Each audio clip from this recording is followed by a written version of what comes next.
Hello everybody, Sam here. Just a quick message before Album Club gets underway to let you know that we are aware of the audio issues that have been popping up in the past couple of videos. This should hopefully be the last video to contain audio issues, and we thank you for all the love, all the support, and your patience whilst we address these issues. And without further ado, let's get into the video.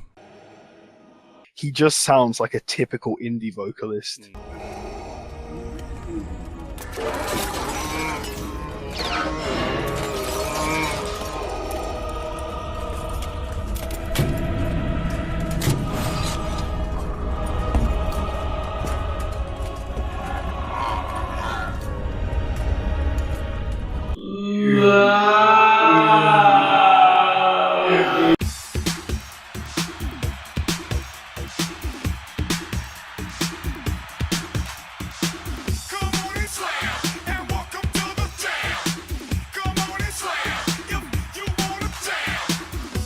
Hello everybody, welcome to Sunday Jamz with Joe, Shak and Sam, and it is episode 4 of the Album Club, which means we've come back around.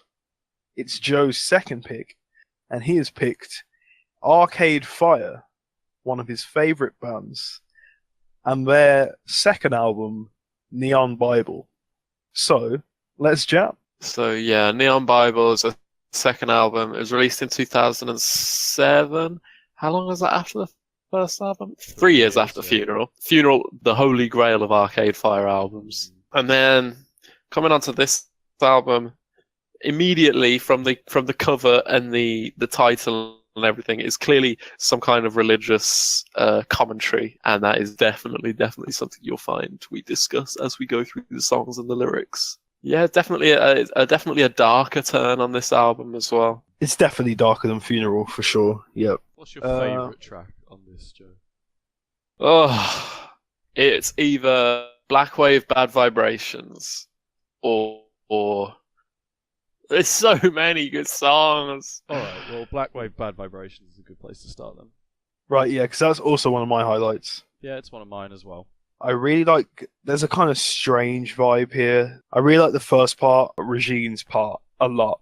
And as you know, Joe, from when I listened to Funeral, as two vocalists, I definitely prefer her to him.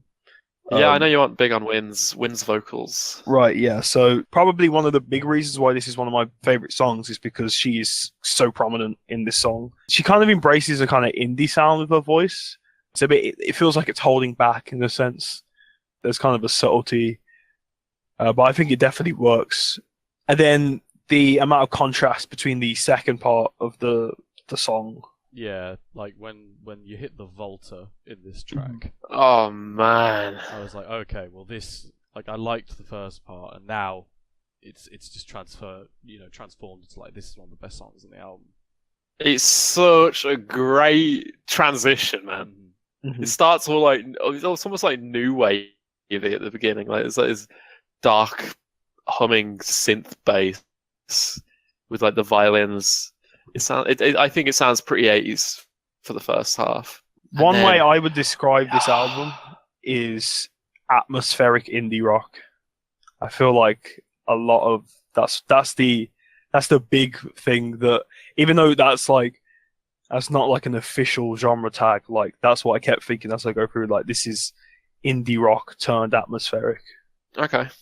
And I think that's a good example. That song's a good example of it, because as you say, it's very like it's very atmospheric for sure. You know, like it's quite dark, and like as a lot of the album is.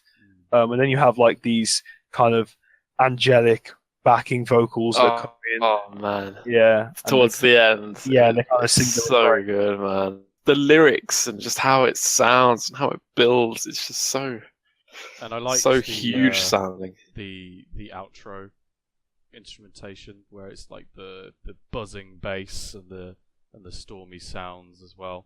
Yeah. I felt like you kind of reach, like you were saying about the atmosphere being built, etc. I feel like that it's the perfect combination of what they were trying to sell with the track.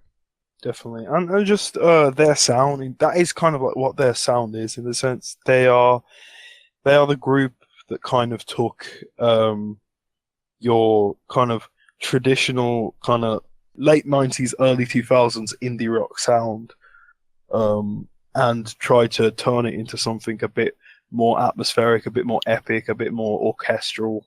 Anthemic, I feel, is a good way of describing the songs in this album.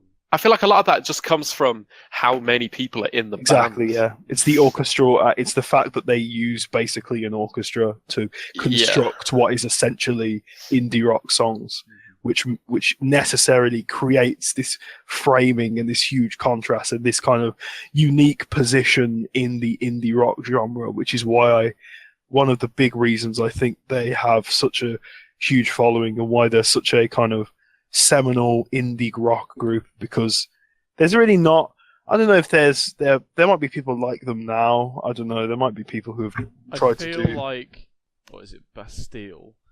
Bands like Bastille, right, have tried to. No. Let me finish. Bands like Bastille have like tried to kind of emulate that kind of anthemic indie rock sound, but have just watered it down to such a point where it's just not worth your time whatsoever. Yeah, but I mean, disclaimer: Bastille are beyond shit, but also they don't really have that kind of classical element. They don't really construct songs in this really grandiose and orchestral way. I know what you mean with the how they try and do anthems, but it really is just anthem in the most kind of cheap way you can imagine an anthem, as in you've just tried to make a song that's going to get fucking stuck in your head, and that's really Bastille. That's the extent of Bastille, where I think Arcade Fire are like undoubtedly put far more effort into the crafting of the songs and the songwriting.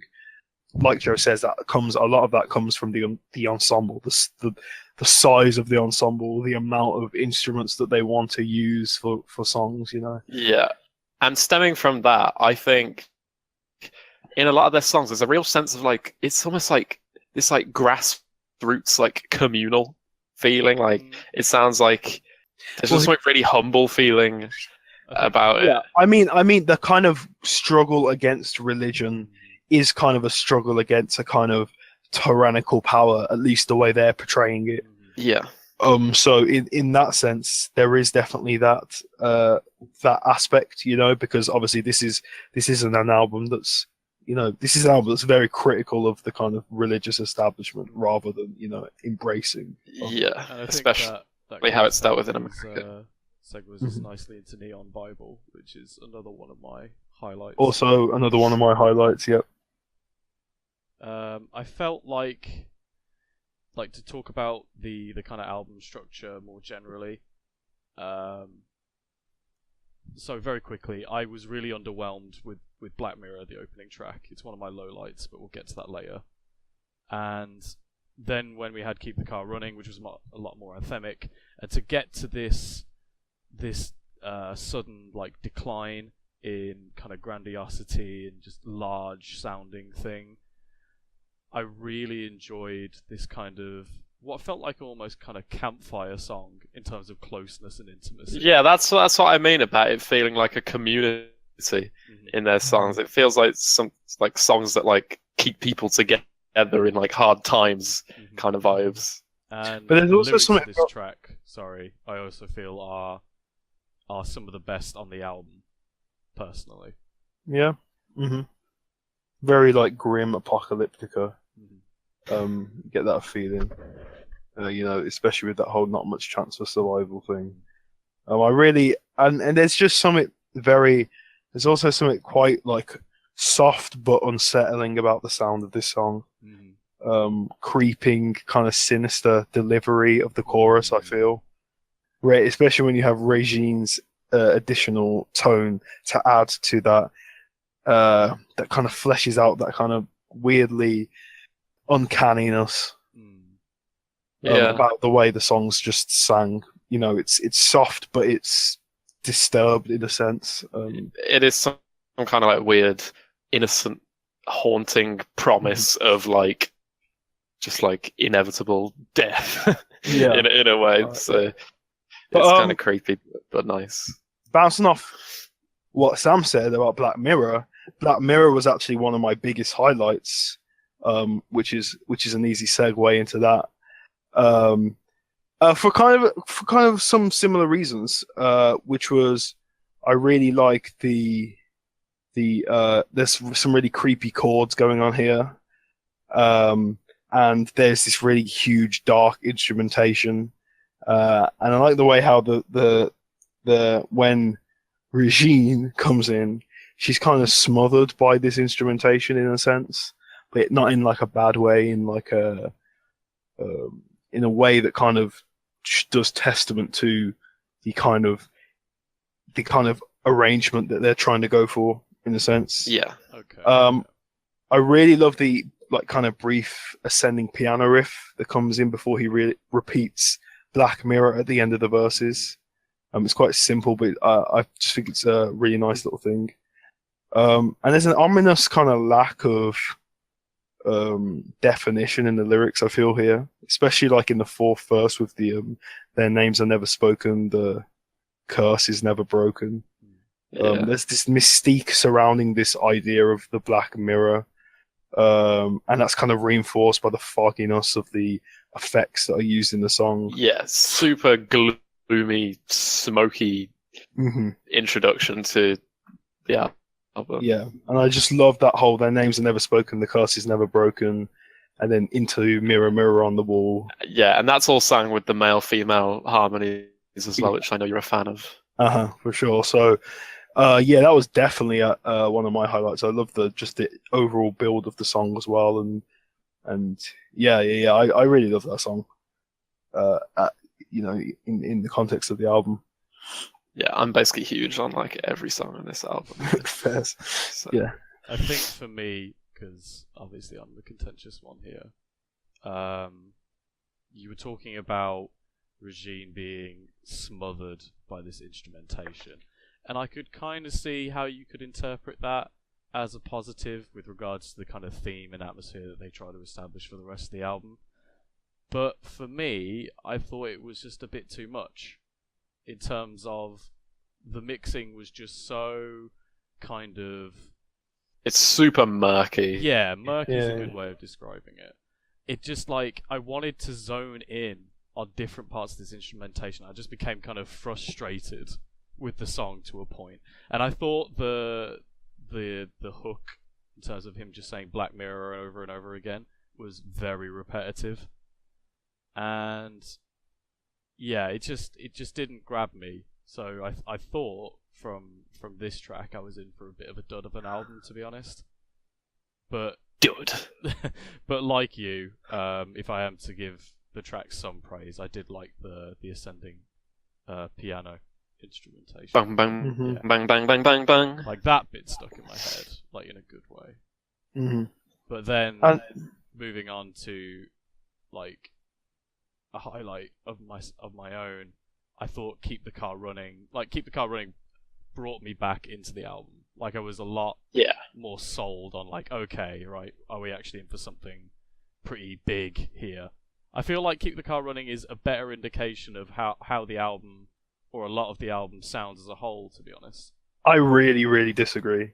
I actually, Keep the Car Running is one of my two lowlights for a specific reason, which is kind of which will kind of link into other things, other faults I pick. So I'll get into all of that later because it's all low light, bad points. So. No matter which one you pick, it's gonna tilt me. Well, that's the beauty of Album Club, isn't it? The tilt.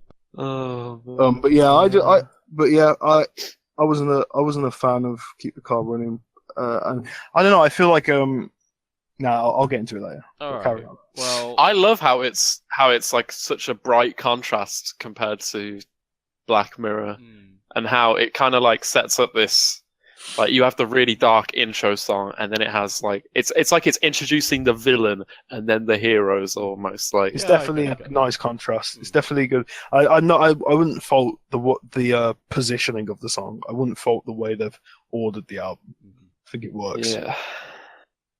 Just not huge on the vibes. Yeah, it's I'll get into it later. Yeah. But yeah, that's it. Kind of not huge on the vibes is a good way of a quick sum up of it. Yeah. Yeah, we've already talked about Neon Bible.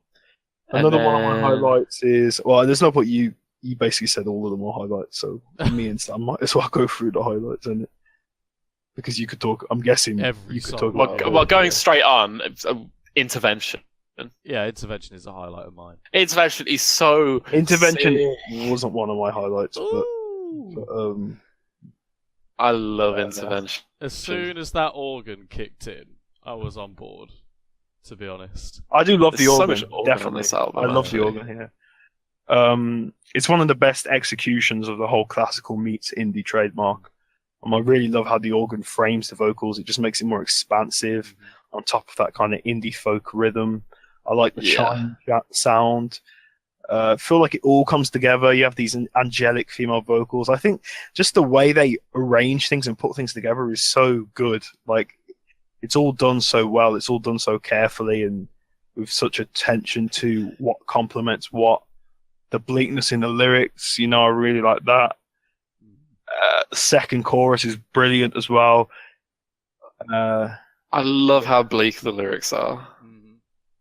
Really nice. It feels so real. It's so engaging. Mm-hmm. Yeah, it feels so real. There's a lot to really like about this song, but it's not a highlight, and it will all tie in. Does that not speak for the quality of the album? Not necessarily, no. Okay. It's so good. Not necessarily, no. We'll get into it later. But yeah, like I feel like this, as Shakeel's kind of covered, like in terms of marrying classical and indie, this is one of the best kind of grand sounding songs on the album, and I love how it just continues to get more and more expansive as the narrative progresses, and it just culminates just wonderfully. Like this is a great track in my opinion. Yeah, I love it. Absolutely love Intervention. But you talked about No Cars Go, Joe.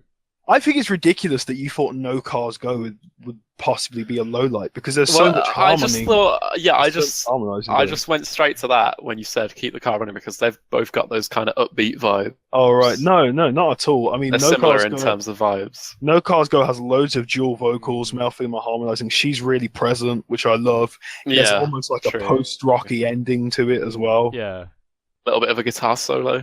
Yeah.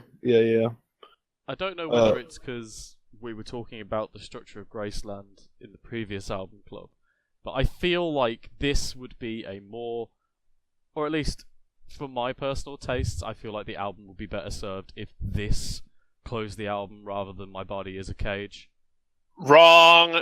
Personally, because My Body Is a Cage is a low light for me. No, My Body Is a Cage. That is my second highlight. Yeah, no, absolutely. My Body Is a Cage Huge track. A highlight for me, and it's one of the.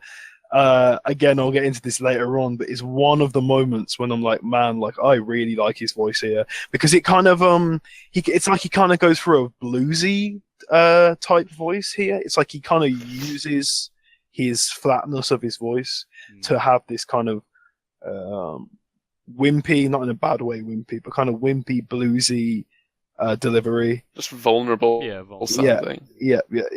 And the organ is so blaring and powerful, and just the vocal lines, the melodies of the vocals, and I like that it's a tender moment at the end. Like I always think that's always a good, tender but epic. I feel like that's always a solid closer to an album. For that's a kind of staple. It's when it breaks and he goes, "I'm living in an age," and the backing vocals come in. It's just so sick. It just all lights up. God, and it's really cool that the last lyrical sentiment of the album is about your body being a cage, and it's almost like a lot of the album's talking about the kind of structures of religion, but then by the end of it, we get to the very metaphysical contemplations regarding religion. We're at the most fundamental kind of element of the religion.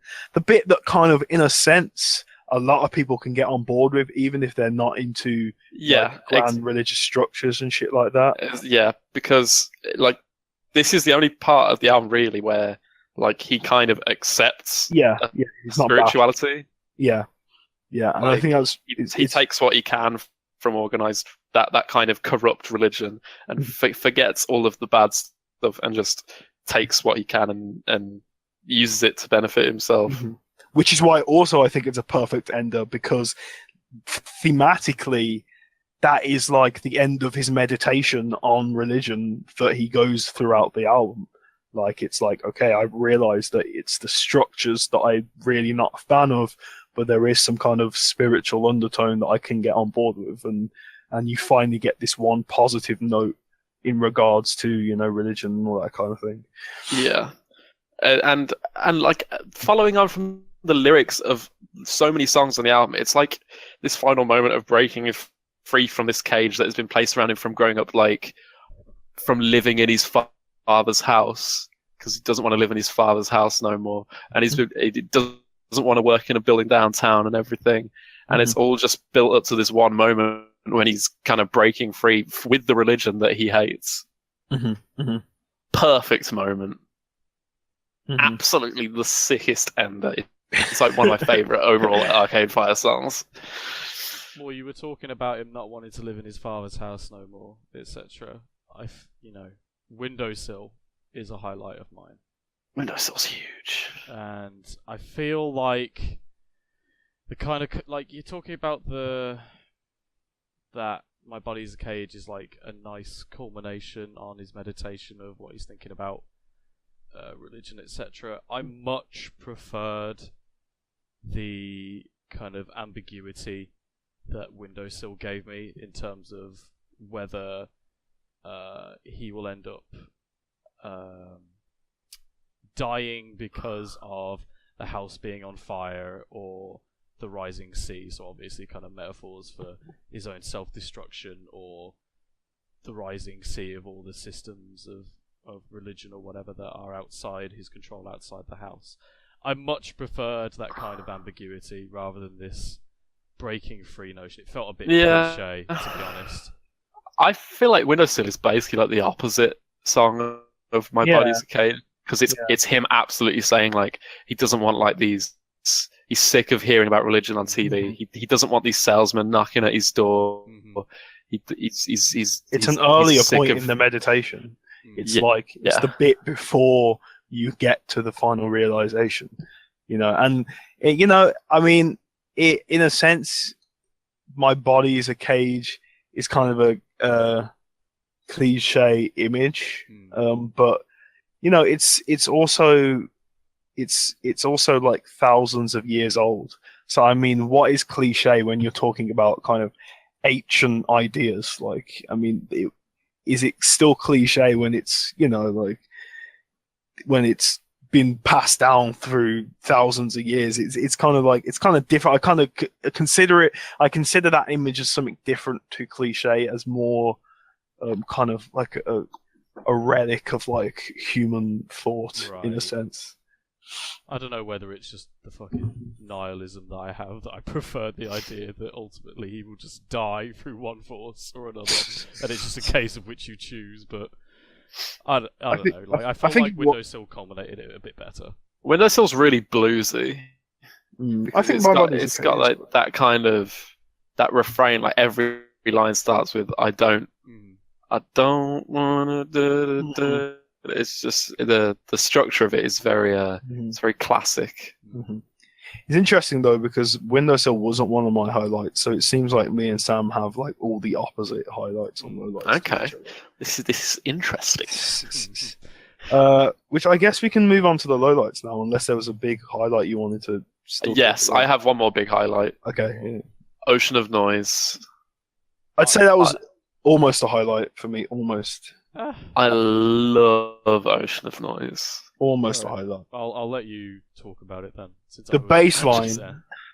I love the bass line on the. I think the bass line was the stand-up quality of the song. I love how much emotion you get despite how vague the lyrics are. Like there's like this kind of story that he sings in the chorus about all the reasons he gave were just lies to buy himself some time.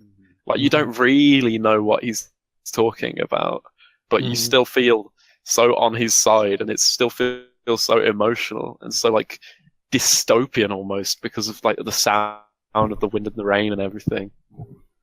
It's just, oh, man, so good. And the crescendo moment is really nice as well. It's like a grand and like all the horns heavily, join in and stuff. Yeah, like really nice crescendo. And it's actually like one of the other moments where I thought his vocals worked for me, like when he's saying that whole time to work it on out bit towards the end. You know, he kind of delivers it in a really like relentlessly emotional way, I guess. And you can kind of hear his voice, you know, straining and breaking. I always think that's for singers who can't sing very well, I think it's always good to hear them strain because it kind of brings a humanity into their voice, I guess. I think it is quite rare that like it sounds like he's really like yelling, like really going for it, really trying to sound amazing. I kind of feel like the humble sound, like that kind of withdrawn tone of his voice, it kind of sounds a little bit wobbly, a little bit amateur. I feel like that's just part of the charm that I love. Okay, so the second section is the lowlights. And, you know, the thing with me about this album, and it's the same with Funeral, you know, and it's really irritating for me because there's so much I love about the way they put songs together, and I think they're really incredible songwriters, but his voice is such a barrier for me enjoying this music. I think because kind of, before you get too much into the depth of it, like, in terms of the whole album, I don't feel like he has much range in terms of his vocal style or whatever. And it did get a little bit grating towards the end, which may be why I was a bit fed up by the time that My Body Is a Cage rolled around. And the female vocals that he harmonizes with were definitely kind of welcome embellishment to enhance.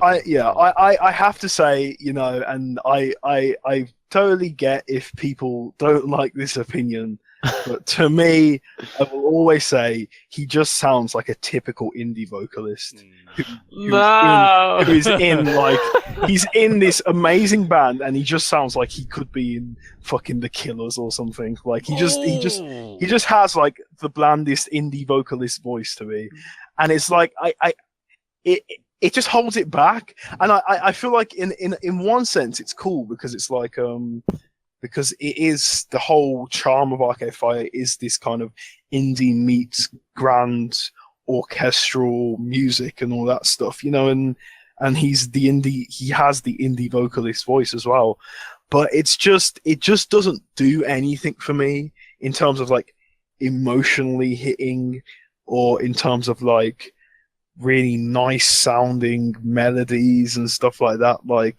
it just feels kind of stale, you know, and you know it's really a shame. And the reason why Keep the Car Running and the other song that was my big low light as well as Keep the Car Running was is it Antichrist Television Blues? Antichrist Television Blues, yeah. And the reason why both of those were my big low lights is because they sounded the most like indie songs, and like it's like the worst nightmare of where I could hear his voice is in a song that doesn't have this huge dark atmospheric grandness.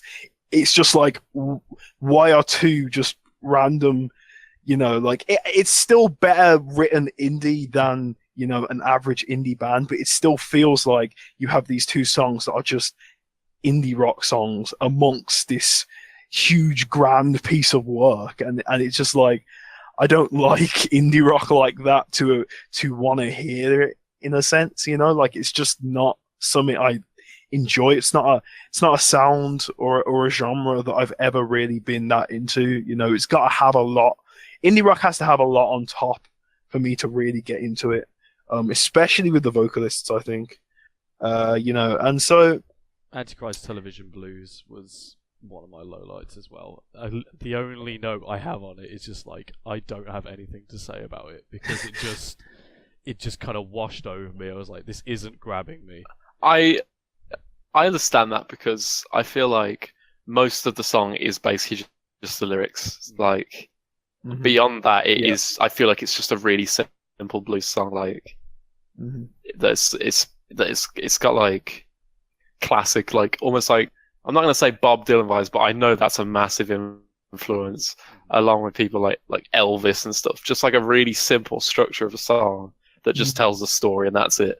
But you know, the story wasn't that easy to put together for me, and like the lyrics were really dense, and the narrative was really like long-winded, and like the narrative felt really bloated. And I was like, "What is like this? Is I like." feel like it's like a modern day biblical story almost. Right. Okay. Yeah. Okay. I can see that. Yeah. Because it's about like a guy who wants like his daughter to be famous, to like bring religion to others, like as some kind of like TV, like as some kind of television star. But eventually, like he kind of realizes that he just wanted her to be successful because he never was, and he just wanted to live through her because like all he does is like work in the suburbs, and like his life isn't interesting at all. Yeah. Okay. Yeah. It's a sad song, hence the blues. Yeah. So, but yeah, it's just more lowlights. I just wanted to say it's just like with Antichrist Television Blues, for example, as a really good example. You know, it's just like it has like the flat vocals, it has like the kind of incessant chord playing, and it has like the bounciness, you know, and they all feel very kind of emblematic of the kind of bare bones indie rock vibe. And it's just not a vibe. It's not even a criticism. It's just not something I'm into. It's just not a vibe I can get down. Fair enough. And like his voice kind of is too much of a kind of embodiment of that vibe for me to get past it. With exceptions, there are a few exceptions. There's exceptions on Funeral where his voice doesn't bother me at all. There's exceptions on here, like My Body Is a Cage, where his voice doesn't bother me at all. Never have I ever once like even thought that I might dislike Wynn's voice. Like it's never even phased me. I can't even like comprehend it. I love his voice. It's not even that I dislike it. That's too strong. It just feels typical to me. It just feels like it could be anyone. Like I don't agree. I just feel like I could put the guy from The Killers, for example, or stop saying The Killers, man. Why are you dissing The Killers? I'm not dissing them. I'm not. There's nothing wrong with this style. I just don't like the style. I'm just saying it's kind of typical. You know, for example, Jeff Mangum in Neutral Milk Hotel. That is like an atypical way of doing the indie rock voice. That is there. You can't just substitute him for.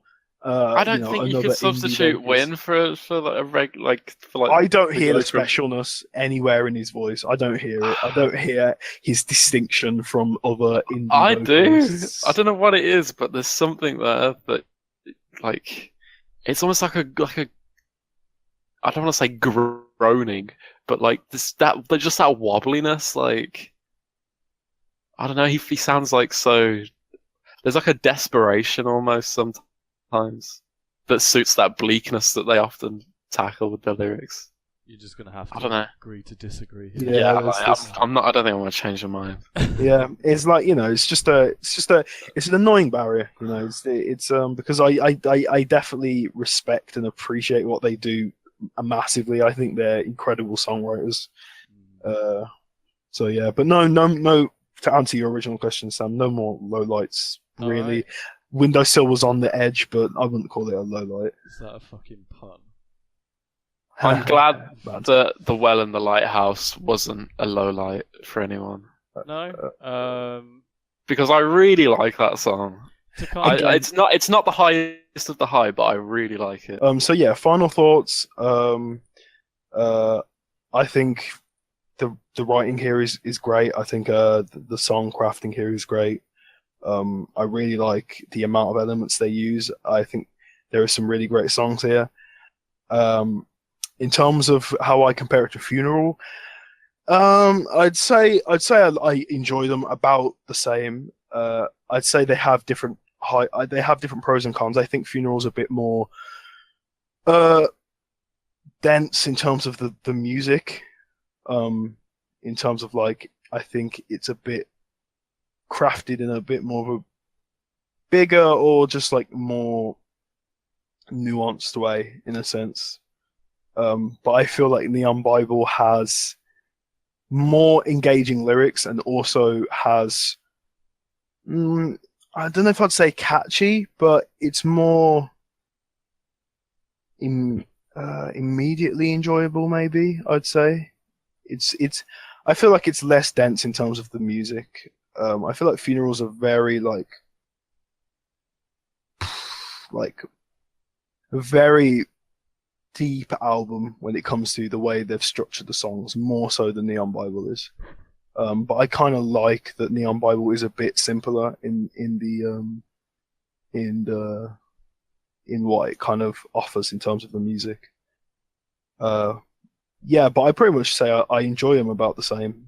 So I'd say they're around the same. In terms of a score, it's kind of sad, you know, because I have to give it a very strong 7, and I just feel like Arcade Fire are just destined to cap out at 7 for me, because his voice is just a barrier for me ever being able to say that I love an album from them, because I just can't. It's just this weird thing, and I just can't get on board with it. I don't know. You know, it's just cuts me deep. The vibes, the voice. There's just something that stops me. But I think it's really well done. Both this and Funeral, they're both like really well done, really well crafted, really well written albums.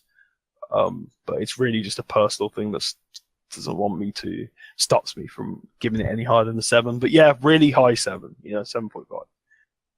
So this album kind of took a while for me to warm to, especially trying to get over that initial hump of Black Mirror, which I still think is either poorly placed or I just have like problems with the song, which are exacerbated by its placement. And there's not like this album's pretty inconsistent in its quality for me. Like there's moments like Intervention, like Black Wave, Bad Vibrations, which are like some of the best indie rock I've heard, or most people will hear. Like this is my first experience with Arcade Fire as well. I want to say, like, I haven't listened to Funeral or anything. Oh mate, it's actually like probably my favorite album. I'll probably check this out. Funeral, I mean, because yeah, definitely it's not his voice isn't as much a barrier as for me as Shakeel is describing, but I understand what he means in terms of it kind of being one of the weaker elements of Arcade Fire. Mm-hmm. And in terms of a score, I'm feeling a decent 7, to be honest, because the quality of the songs for me personally vary so wildly between like pretty good highs and then some very middling songs in terms of the beginning and ending of this album in particular. So yeah, solid 7. It's an amazing album in my opinion. How would you compare it to Funeral? I think I like how they mix things up a little bit more on this album, maybe, like with the kind of new wavy 80s sounding bits with odd bits of synth, and there's loads of organ. Mm-hmm. Mm-hmm. Loads of organ on Black Mirror, on Neon Bible even. Songs like My Body's a Cage and like Black Wave, Intervention, Ocean of Noise, Windowsill, No Colours Go. Like there are so many songs that like bring this album really close to like rivaling Funeral for me. Yeah, okay. But Funeral is just so ridiculous that like I think potentially songs like Antichrist Television Blues and stuff, like there just isn't anything that underwhelming. Well, not underwhelming. Just that not exceptional. Yeah, that exceptional on Funeral. For me, every song on Funeral is ridiculous. Whereas on here, like, every song's still really, really great. Mhm. Most of them are amazing, but like, yeah, that's what probably makes this album less of a 10 and more of, I'd probably say, a 9. Yeah. I'd give Neon Bible a 9 because I really love it. Mhm. I've been listening to it since I distinctly remember listening to Neon Bible in Mr. Roberts' maths class. Yeah, I think I've heard this story. Yeah, I've mentioned this before because it's so distinct in my mind for some reason. I had these like cheap ass like Sennheiser, like in ear earbud headphones, and I was like leaning with like my hand over my ears, so like trying to hide the wire in the headphone. Yeah, and I was listening to Ocean of Noise. I distinctly remember it coming on, like with all like the thunder and shit at the beginning. I distinctly remember that, and then he saw and he yelled at me. Rest in peace, Mr. Roberts. Yeah, man. But yeah, man, a 9. Thank you everybody for listening. If you guys know Arcade Fire's Neon Bible, what do you guys think of it? Are you a big fan of Neon Bible? Do you think it's their best album, their worst album, or their second best album, or what do you think? Let us know. Probably their second best album. For Joe. Yeah, there you go. Next week will be The Mollusk by Ween. That's my pick, my second pick. So stay tuned for what will be a very interesting review about a very wacky album. But until then, goodbye. Ocean Man.